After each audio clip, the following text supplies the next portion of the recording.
जय हिंद बच्चों, आपका बहुत बहुत स्वागत है आपके प्यारे से इस प्लेटफॉर्म पर। आपके सामने मैं हूँ, मेरा नाम है Anupama Pandey, general science faculty of major कर्सी क्लासेस। तो चलिए बच्चा, जैसा कि आपको यहाँ पर देखकर लग रहा है कि हम बैक टू बैक आपके लिए बहुत सारे मॉक टेस्ट का कंडक्शन कर रहे हैं। ये क्यों कर रहे हैं? ये आपके एग्जामिनेशन के लिए बहुत ही ज़्यादा इंपॉर्टेंट पॉइंट होने वाला है। कैसे इंपॉर्टेंट होने वाला है? क्योंकि ये सारे क्वेश्चंस आपके आगामी आने वाले एग्जामिनेशन के लिए बहुत इंपॉर्टेंट है, क्योंकि ये बेस्ड है पुराने एग्जामिनेशन के पॉइंट पे जो आपके प्रीवियस ईयर में एग्जाम्स हो चुके हैं उनके क्वेश्चंस, या फिर जो प्रोबेबल क्वेश्चंस हैं जो आ सकते हैं उन पर। आपको पता है हम आपसे बहुत ज़्यादा रिसर्च करते हैं आपके एग्जामिनेशन के पैटर्न को लेकर। तो ये सारे मॉक टेस्ट आपके लिए बहुत ज़्यादा हेल्पफुल साबित होंगे, ये हमारा वादा है। चलिए जी शुरू करते हैं आज के इस बहुत ही प्यारे से सेशन को। चलिए जी शुरू करते हैं। जैसा कि आपको पता है कि जितने भी जनरल साइंस के अगर आप एग्जामिनेशन को ध्यान से देखें तो आपको केमिस्ट्री और बायोलॉजी की लगभग कुल मिलाकर 25 क्वेश्चंस के अप्रॉक्स मिल जाते हैं, जिसमें से मैं आपको उन दोनों को मिलाकर लेकर आई हूँ 25 क्वेश्चंस की रेंज में। तो चलिए उसको हम लोग यहाँ पर सॉल्व करते हैं। अगर हम इसके पहले कि आगे बढ़ें, सबसे पहले मैं आपको बताना चाहूँगी हमारे मेजर कर्सी क्लासेस के ऐप के बारे में। ये क्यों बताना चाहूँगी? क्योंकि ये हमने सिर्फ आपके लिए डिज़ाइन किया है, आपकी अच्छाई के लिए, आपकी यूज़ के लिए इसे बनाया गया है। तो आपको बताना तो हमारा फ़र्ज़ बनता है। जिसमें आपको फीचर्स क्या मिलेंगे? आप पूछेंगे कि मैम इसमें हमें क्या फीचर्स मिलेंगे? तो दुनिया में कोई भी, भारत का कोई भी इंस्टीट्यूट जो कि डिफेंस से रिलेटेड है, जो फीचर्स नहीं दे सकता, वो सारे फीचर्स आपको यहाँ पर अवेल कराए जा रहे हैं। जैसे कि daily live classes, recorded lectures, daily practice sessions, notes, PDF, open session, doubt counter, even भी हम इंटरेक्टिव सेशंस भी करते रहते हैं ताकि बच्चों का फीडबैक जान सके, उनसे मिल सके, ताकि उन्हें डीमोटिवेटेड ना फील हो। और क्या ही चाहिए आपको एक अच्छी सीट प्रिपरेशन के लिए? तो देर किस बात की, जल्दी से ही इसका सब्सक्रिप्शन ले। आगे बढ़ते हैं हम अपने क्वेश्चंस की तरफ से कि आप बताइए मैम प्लीज हमें डेमो तो दो कि क्वेश्चंस कैसे आएंगे। अभी तो रुके रहो, बस बढ़ी रहे, मुद्री चल रहे। तो चलो भाई देखते हैं हम सबसे पहले क्वेश्चन को। जैसा कि हम अगर ACCTA ICG की बात करें तो बहुत ज़्यादा हार्ड क्वेश्चंस केमिस्ट्री बायोलॉजी के नहीं आते हैं, थोड़ा सा नॉर्मल टू एवरेज रेंज करते रहते हैं। लेकिन हम कुछ क्वेश्चन थोड़े हार्ड भी प्रैक्टिस करेंगे। भैया देखो, तैयारी अगर तगड़ी रहती है तो नॉर्मल चीज़ें तो ऐसे आवी निकल जाती हैं। तो हमें तगड़ी वाली तैयारी करनी है ना। तैयारी दमदार, सफलता धुआंधार, है ना? यही तो हमारा टैग लाइन है। आगे बढ़े तो क्वेश्चंस की बात करें तो हम सबसे पहला क्वेश्चन यहाँ पर देख रहे हैं जो कि केमिस्ट्री का हमें प्रतीत हो रहा है। तो हमें लग रहा है कि ये केमिस्ट्री का क्वेश्चन है, जिसमें क्वेश्चन पूछ रहा है which of the following represents a chemical change. दो प्रकार के परिवर्तन हमारे चारों तरफ देखे जाते हैं, एक होता है भौतिक, एक होता है रासायनिक परिवर्तन। ये क्या पूछ रहा है कि हमें केमिकल चेंज कौन सा है इसमें से, राइट? तो देखो chemical change, condensation of liquid, ये भी नहीं है, बर्निंग ऑफ फ्यूल है, ठीक है ना, बर्निंग ऑफ फ्यूल भी नहीं है, रस्टिंग ऑफ आयरन, किसी लोहे में जंग लगना एक रासायनिक परिवर्तन है। रासायनिक परिवर्तन का अगर आप डेफिनेशन पूछो क्या होता है? ऐसा परिवर्तन, ऐसा चेंज बचा जिसे दोबारा उसकी पुनः स्थिति में ना ला सको, यानी कि उसकी प्रायर कंडीशन में आप ना ला सको, उसकी केमिकल बिहेवियर चेंज हो जाए, ठीक है ना। तो यहाँ पर इन ऑप्शंस में आपको सबसे बढ़िया वाला जो आपको चेंज दिखाई दे रहा है जो कि केमिकल चेंज है, that is rusting of iron, ठीक है। और साथ ही साथ कौन सा है आपका? बर्निंग ऑफ फ्यूल, यानी कि 3 and 4। तो option number C is the right answer here, ठीक है। C is the right answer here. Question number 2, किसी भी इलेक्ट्रोमैग्नेटिक कण पर आवेश की न्यूनतम वास्तविक मात्रा कितनी हो सकती है? किसी भी इलेक्ट्रोमैग्नेटिक पार्टिकल पर जो मिनिमम चार्ज हो सकता है वो कितना हो सकता है? भैया यही वाला है, 1.6 × 10⁻⁹ Coulomb's. This is the minimum charge on any charged particle, ठीक है भैया, इसे रट लो। बहुत बार ऐसे क्वेश्चंस आ जाते हैं आप सबके यहाँ, ठीक है। ICG भी तो बहुत ज़्यादा टफ क्वेश्चंस नहीं थे, मैंने चेक किए हैं जो, राइट। लेकिन हमें ऐसी तैयारी अपनी बना के रखनी है ताकि हमें कोई भी प्रॉब्लम ना हो। किसी तत्व के एक परमाणु की 6 इलेक्ट्रॉन, जैसे कि हमने मान लिया कि ये कोई तत्व है, ठीक है, इसमें कितने हैं? इलेक्ट्रॉन 6 हैं और प्रोटॉन कितने हैं? 6 हैं। न्यूट्रॉन भी कितने हैं भैया? न्यूट्रॉन भी कितने हैं? 6 है, तो इसका परमाणु क्या पूछ रहा है, क्रमांक क्या है? ऑब्वियसली वो परमाणु क्रमांक 6 होता है। यानी कि परमाणु क्रमांक अगर आपको याद करना है, किसी का अगर हमें एटॉमिक नंबर निकालना है, तो number of electron is equal to number of proton होता है। जितना इलेक्ट्रॉन प्रोटॉन होता है वही हमारा परमाणु क्रमांक यानी कि इलेक्ट्रॉनिक एटॉमिक नंबर होता है।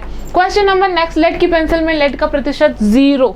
ठीक है, इसे आपको फंसाने के लिए इसका लेड पेंसिल नाम रखा गया, उसमें केवल ग्रेफाइट होता है, लेड बिल्कुल भी नहीं होता। यानी कि आप लिख सकते हैं 0%, 0%, यानी कि ऑप्शन नंबर ए यहाँ पर सही उत्तर होता है। आगे बढ़े हम नेक्स्ट क्वेश्चन की तरफ अगर मूव करते हैं तो this is the next question. Bauxite एक अयस्क है। बॉक्साइट का जो ओर होता है ये किसका ओर है? बॉक्साइट किसका ओर है? ऐसे क्वेश्चंस आपके यहाँ आ जाते हैं तो आप लिखेंगे bauxite is the ore of aluminium.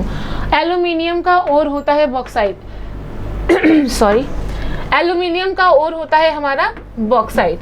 ठीक है भैया, ठीक, बॉक्साइट एल्यूमिनियम का ओर अयस्क है। नेक्स्ट क्वेश्चन से पहले आप इतना समझ लो कि आपकी ACG, FCAT, ICG, TA जिस भी एग्जाम की प्रिपरेशन कर रहे हैं आप, उसके लिए स्पेशली डिजाइन बुक MKC आपको प्रोवाइड करता है, जो कि बहुत ही रिजनेबल प्राइसेस में और बहुत ही इजीली अवेलेबल है आपके लिए। घर बैठे आप इसको ऑर्डर कर सकते हैं, जिसके लिए आप फॉलोइंग इन सारी चीज़ों पर विजिट कर सकते हैं। आप नंबर पे कॉल कर सकते हैं और आपको मिलेगी भारत की सबसे बेहतरीन किताबें, जो आपको आपकी परीक्षा के लिए बहुत ही अच्छी तरीके से प्रिपेयर करेंगे। आगे बढ़ते हैं बच्चा। सभी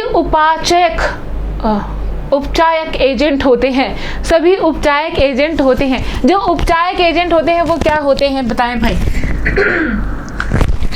सॉरी, सभी उपचायक एजेंट क्या होते हैं? क्या वो एक लेविस एसिड होते हैं, क्या वो एक लेविस बेस होते हैं, या फिर जियोलाइट होते हैं, या फिर एंटीऑक्सीडेंट होते हैं? हमेशा याद रखो, जो लेविस बेसेस होते हैं ना, वही सबसे ज़्यादा क्या होते हैं? अपचायक, यानी कि वही सबसे ज़्यादा रिड्यूसिंग एजेंट माने जाते हैं। ठीक है, लेविस बेस जो होते हैं वो सबसे ज़्यादा रिड्यूसिंग एजेंट माने जाते हैं। क्या होते हैं लेविस एसिड, लेविस बेसेस? ये मैंने बहुत अच्छी तरीके से आपको ऑफलाइन या फिर ऑनलाइन की क्लासेस में जो बच्चे जुड़े हुए हैं उनको पढ़ा रखा है। बेकिंग सोडा क्या होता है? अम्लीय, क्षारीय, संकुल लवण या फिर अम्लीय लवण? बेकिंग सोडा क्या होता है? बेकिंग सोडा जिसको केक वेक बनाने में यूज करते हो आप, ठीक है, जिसका सूत्र होता है NaHCO3 सोडियम बाइकार्बोनेट, है ना, NaHCO3 sodium bicarbonate baking soda. कैसा है आप मुझे बताओ, इसमें से कैसा होता है उसका प्रकृति? ये एक सॉल्ट है, एक क्षारीय लवण है, एक बेसिक सॉल्ट होता है, एक क्षारीय लवण होता है। ठीक है भैया, नेक्स्ट क्वेश्चन की तरफ मूव करें अगर हम, तो रसायनों का बादशाह किसे कहते हैं? याद रखो, अम्लराज अलग होता है, नाइट्रिक एसिड और HCl का मिक्सचर होता है जो अम्लराज होता है, जिसको एक्वारेजिया कहा जाता है। लेकिन किंग ऑफ यानी कि बादशाह, जैसे हम कहते हैं बादशाह खान, शाहरुख खान इज द बादशाह खान, राइट? ऐसे ही एसिड्स का जो बादशाह होता है वो होता है H2SO4, सल्फ्यूरिक एसिड। ठीक भैया, क्या होता है? Sulphuric acid. H2SO4 is the king of acid, याद रखना इस बात को। नेक्स्ट क्वेश्चन की तरफ मूव करते हैं। पिक्रिक अम्ल क्या होता है? पिक्रिक एसिड क्या होता है? TNP, ट्राइनाइट्रोफेनॉल। TNP, ट्राइनाइट्रोफेनॉल को हम लोग पिक्रिक एसिड कहते हैं। ट्राइनाइट्रोफेनॉल को हम क्या कहते हैं भैया? Picric acid. इसका यूज विस्फोटक में किया जाता है ना, विस्फोटक एक्सप्लोजिव्स में इसका यूज बहुत ज्यादा होता है, या फिर ये इटसेल्फ एक एक्सप्लोजिव ही है। ठीक है भैया, आगे बढ़े। आपसे पूछ रहा है नेक्स्ट क्वेश्चन में, अभी हमने देखा ही कहाँ क्या पूछ रहा है, देखिए इसमें पूछ रहा है कोयले का शुद्ध रूप क्या होता है? कोयले के बहुत सारे रूप होते हैं, जिनमें से सबसे प्योर कौन सा होता है? वो होता है हमारा बिटुमिनस कोल। कौन सा होता है? बिटुमिनस कोल। बिटुमिनस कोयला होता है जो सबसे ज्यादा शुद्ध होता है, जिसमें लगभग 98% तक कार्बन होता है। ठीक है,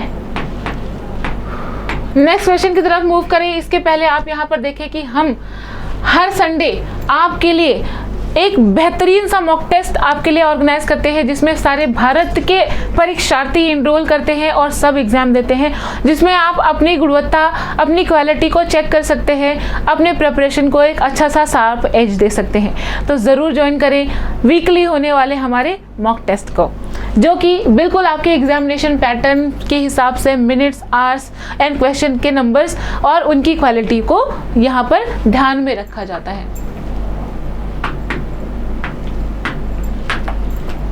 और फ्री मॉक टेस्ट अगर आपको चाहिए वो तो हम कराते ही हैं, और मतलब आप जो करते हैं एग्जामिनेशन, इसके साथ ही आप इसको हमारे ऐप को डाउनलोड करने के बाद इन सारी योजनाओं का लाभ उठा सकते हैं जो कि आपके यहाँ मेंशन है। अगर आपको 10 सेट्स चाहिए 99 रुपीज़ ओनली, अगर आपको 20 सेट्स चाहिए 199, 30 चाहिए 299। तो इस हिसाब से आप अपने लिए बहुत सारे प्रैक्टिस सेट्स को अवेल करा सकते हैं और उन पे प्रैक्टिस करके अपनी क्वालिटी को रीचेक कर सकते हैं बहुत अच्छी तरीके से।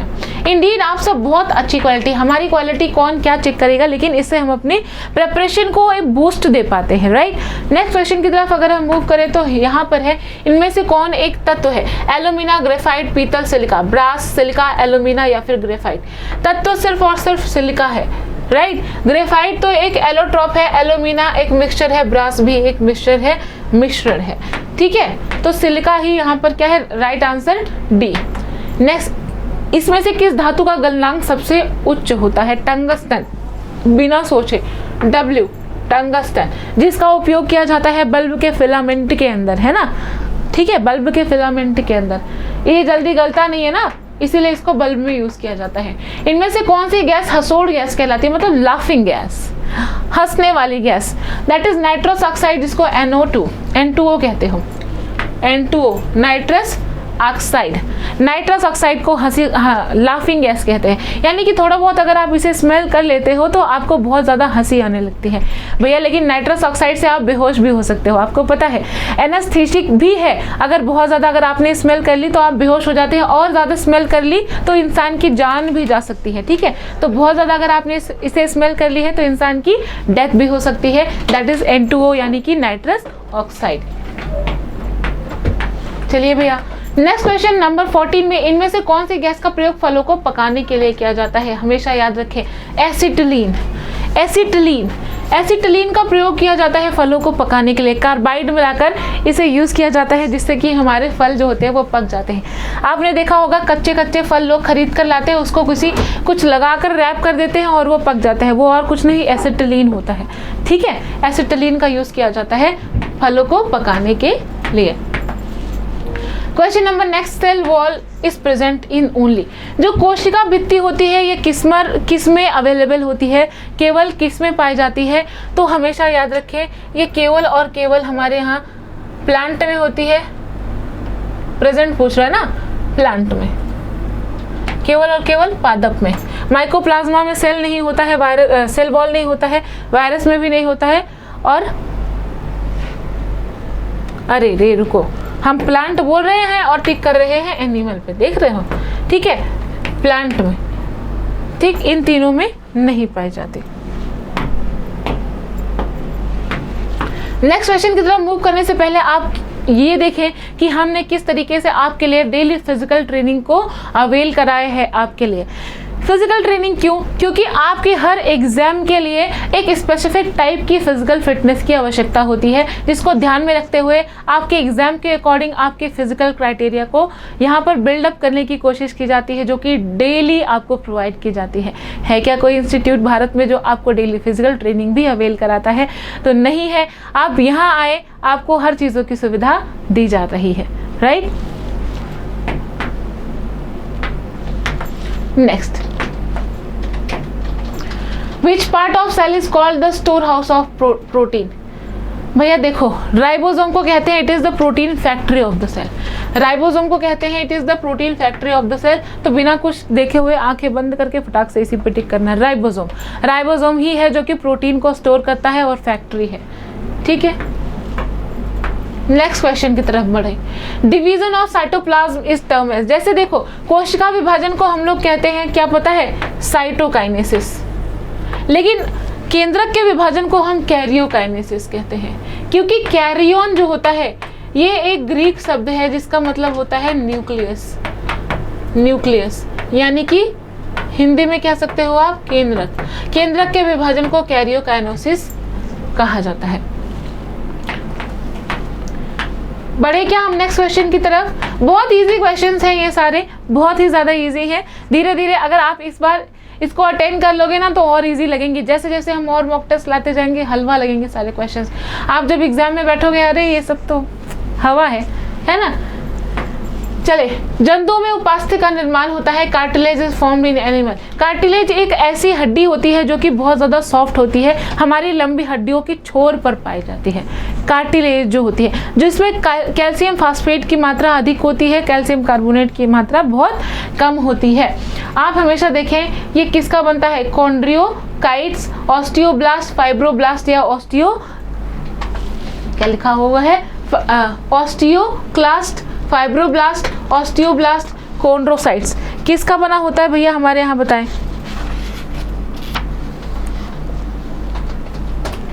कॉन्ड्रोसाइट्स, ठीक है, किसका बना होता है, कॉन्ड्रोसाइट्स।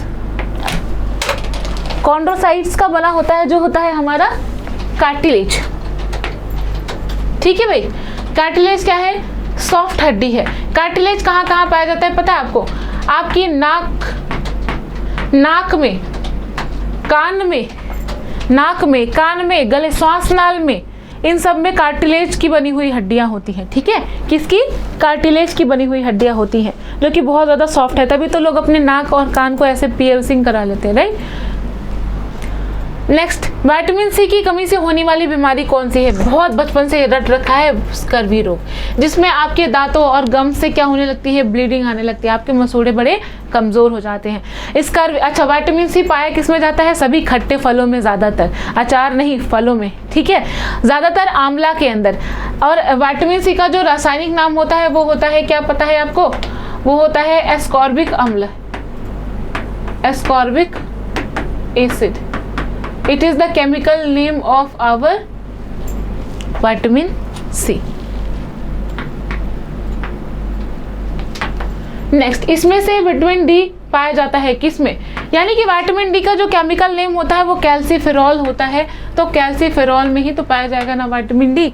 बहुत सिंपल सा क्वेश्चन है, बहुत इजी सा क्वेश्चन है, ठीक है। टोकोफेरॉल विटामिन ई को कहा जाता है, विटामिन ई को कहा जाता है। कैरोटीन क्या होता है, ये गाजर में पाया जाने वाला, कैरेट में पाया जाने वाला पिगमेंट होता है, ठीक है। नेक्स्ट क्वेश्चन में बढ़ने से पहले आपको ये पता होना चाहिए, अगर आप किसी भी एग्जामिनेशन की प्रिपरेशन कर रहे हैं तो आपको मेडिकली फिट होना बहुत ज़्यादा ज़रूरी है। तो उस मेडिकल फिटनेस को इंश्योर करने के लिए मेजर कल्सी आपके सामने मेजर कल्सी हॉस्पिटल लेकर आया है, जो कि सिर्फ और सिर्फ आपके लिए डेडिकेटेड है। आपके सभी प्रकार के टेस्ट किए जाएंगे, क्योंकि आपके दिमाग में भी एक टेंशन होती है, पता नहीं मैं मेडिकली फिट हूँ या नहीं। तो टेंशन को छोड़ो, आराम से आओ, टेंशन हमें दे दो। आपकी हर प्रकार की ECG, ब्लड, यूरिन, आँखें, हर प्रकार के चेकअप यहाँ पर होते हैं, जिससे आप इस चीज़ को इंश्योर कर पाओगे कि आप अनफिट तो नहीं हो। ओके, चलो भाई नेक्स्ट क्वेश्चन की तरफ मूव करते हैं। अब हम यहाँ पर, वो ये रहा, निम्न में से कौन सा पित्ताशय का कार्य है, यानी कि जो गॉल ब्लैडर होता है पित्ताशय होता है ना, हमारे लीवर के जस्ट नीचे हरा हरा रंग का ऐसा लटकता हुआ सा एक अंग है जिसमें पित्त स्टोर रहता है। ये क्या काम करता है, वसा में घुलनशील विटामिन का संग्रह, पित्त संग्रहण, प्लाज्मा प्रोटीन का संश्लेषण, मतलब इनमें से कौन सा पित्ताशय का कार्य है या नहीं। Following is a function of gall bladder. Obviously इसका पित्त का संग्रहण, ये क्या करता है, हमारे यहाँ बाइल का स्टोरेज करता है। बाइल बनाता कौन है, लीवर। बाइल बनाता कौन है, लीवर। स्टोर कौन करता है, गॉल ब्लैडर। ये एक पाउच है जो कि उसको स्टोर करके अपने पास रख लेता है, ठीक है भाई, वेरी गुड। आगे बढ़ते हैं, हम नेक्स्ट क्वेश्चन की तरफ मूव करते हैं। शीत निद्रा के दौरान मेंढक श्वसन करते हैं। भैया मेंढक जो होते हैं वो सर्दियों में 2 से 3 से 4 महीने के लिए बिल्कुल सो जाते हैं, ना खाते हैं ना पीते हैं, कुछ भी नहीं, चुपचाप मरों की तरह ऐसे पड़े रहते हैं। आपको पता है मेंढक को एम्फीबियन कहा जाता है, उभयचर प्राणी कहा जाता है। वो नाक से भी सांस ले सकता है, गिल्स से, गलफड़ों से भी सांस ले सकता है। गलफड़ों से कब लेगा? जब वो पानी में रहता है। नाक से तब लेगा जब वो जमीन पर रहता है, और जमीन के नीचे रहता है तो वो त्वचा से सांस लेता है। तो यहाँ पर स्किन सही उत्तर होगा। ठीक है क्या कहीं? हाँ, मॉइस्ट स्किन ओनली। अपनी आर्द्र त्वचा से क्या करता है? वो सांस लेता है जब वो शीत निद्रा में होता है। नेक्स्ट क्वेश्चन आता है आपके यहाँ, पेस मेकर किसी कार्य को प्रभावित करता है। पेस मेकर भैया हमारे हार्ट में होता है, जो कि हार्ट की गति को क्या करता है? नियमित करता है। गति नियामक होता है हृदय का। ठीक है, हृदय गति की दर, सिंपल सी बात है। ठीक है, हार्ट बीट रेट को क्या करेगा? वो नियंत्रित करेगा। क्लियर? आगे बढ़े हम नेक्स्ट क्वेश्चन की तरफ। रक्त बिंबाणु आवश्यक होते हैं, यानी कि प्लेटलेट्स की क्या जरूरत है? हमारे शरीर में ब्लड प्लेटलेट्स की क्या जरूरत है? हमेशा याद रखो, ब्लड क्लॉटिंग के लिए। क्यों? क्योंकि यही है जो 2 प्रकार के सब्सटेंसेस बनाती है, फाइब्रिनोजन और प्रोथ्रोम्बिन। ये दोनों ही जो पदार्थ होते हैं रक्त का थक्का बनाने का काम करते हैं। तो प्लेटलेट्स नहीं रहते हैं तो ब्लड का क्लॉटिंग नहीं हो पाता। क्लियर है भैया? नेक्स्ट क्वेश्चन की तरफ, 25 क्वेश्चन की तरफ बढ़ते हैं। अच्छा ठीक है, हमने नंबर 25, इनमें से कौन एक आनुवांशिक रोग नहीं है? यानी कि रोग कई प्रकार के होते हैं, एक आनुवांशिक होता है जो आपके पेरेंट्स से आप में आ जाता है। तो इनमें से कौन सा ऐसा है रोग नहीं है? Sleeping sickness, obviously sleeping sickness. ये किससे होता है पता है? ट्रिपैनोसोमा से फैलता है। और ये सब जो है ल्यूकीमिया यानी कि रक्त का कैंसर, मधुमेह यानी कि डायबिटीज, हीमोफीलिया, ये सब आनुवांशिक रोग हो सकते हैं। ठीक है, तो हमने कितनी आसानी से, कितनी इजीली लगभग 25 क्वेश्चन को यहाँ पर सॉल्व किया है। इसी ही तेजी से आप लोग एग्जाम में भी क्वेश्चन को सॉल्व करें, यही मेरी आपके लिए विश है। इसके पहले कि आप क्लास को छोड़कर जाएं, एक बार फिर से इस ऐप के बारे में सोचिएगा, ज़रूर डाउनलोड करें, सब्सक्रिप्शन को अवेल कराएं, क्योंकि ये सब सिर्फ आपके लिए है। मिलते हैं आपको फिर ऐसे ही एक अच्छे से सेशन में, जिसमें हम डिस्कस करेंगे कुछ प्रीवियस ईयर क्वेश्चंस को और आने वाले क्वेश्चंस को। तब तक के लिए ऑल द बेस्ट एंड जय हिंद।